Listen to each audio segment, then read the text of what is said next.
Définition, on dira que OIJK est un repère de l'espace, si O est un point, qu'on appellera l'origine, et si les trois vecteurs IJ et K ne sont pas coplanaires.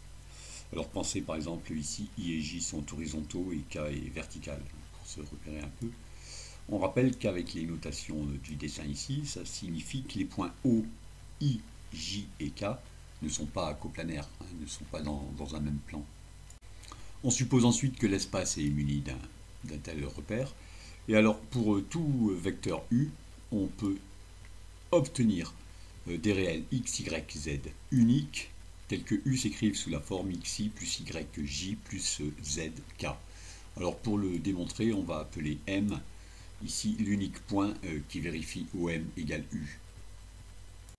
On rappelle qu'avec les notations du dessin ici, les quatre points O, I, J et K ne sont pas coplanaires. Donc ça veut dire que la droite OK est séquente avec le plan OIJ, qui est représenté en mauve ici.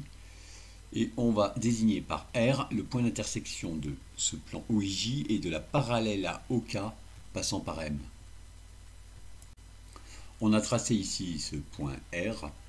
Alors maintenant on écrit seulement la relation de Schall. Le vecteur U égale OM, c'est OR plus RM. Maintenant, R est dans ce plan en mauve ici, donc on peut écrire que OR, c'est un certain nombre de fois I plus un certain nombre de fois J. Quant à RM, il est collinaire à K, donc RM, c'est un certain nombre de fois K. Donc on a montré la partie existence, on a montré qu'il existe des nombres X, Y et Z, vérifiant ceci. Pour l'unicité, voir une autre vidéo. Un point de vocabulaire qui sera parfois pratique, on dit que le point R ici est le projeté de M sur le plan OIJ parallèlement à la direction OK. Ceci s'écrira sous cette forme, U, parenthèse X, Y, Z. Maintenant, trois définitions dont deux sont connues. X, on dira que c'est l'abscisse de U, Y, son ordonnée, et Z, la cote de U. Parfois on dira la hauteur, mais c'est un peu malheureux quand cette cote est négative. Alors évidemment on a un axe des abscisses, un axe des ordonnées, et puis un axe des cotes ici. Alors on peut lire le X, Y et Z sur le dessin, quel que soit le cas de figure, plus ou moins bien.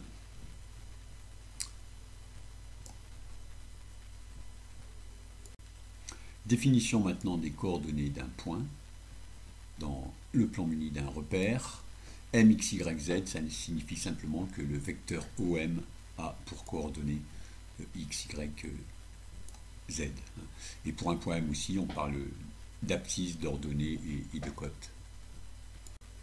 Un détail est que la configuration de OIJK ainsi n'a rien d'obligatoire. On voit parfois plutôt quelque chose qui ressemble à ça.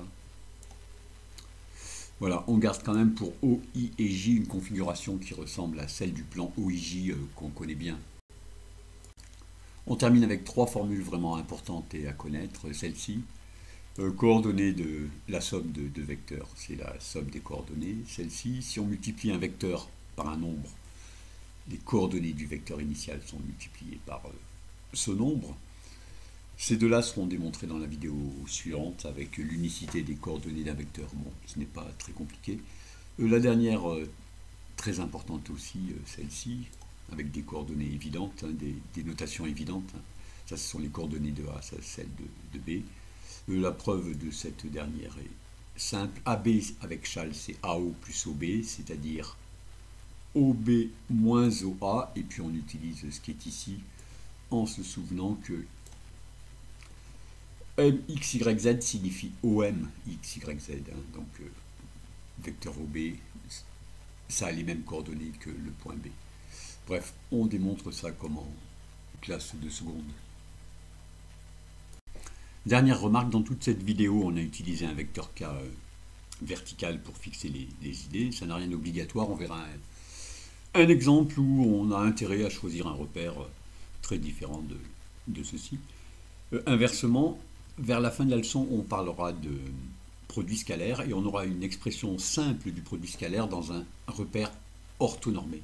Alors orthonormé, ça voudra dire que I, J et K sont tous de longueur 1, et aussi que chacun est orthogonal à chacun des deux autres. Donc là, il sera pratique de penser à I et J orthogonaux dans un plan horizontal et à K vertical.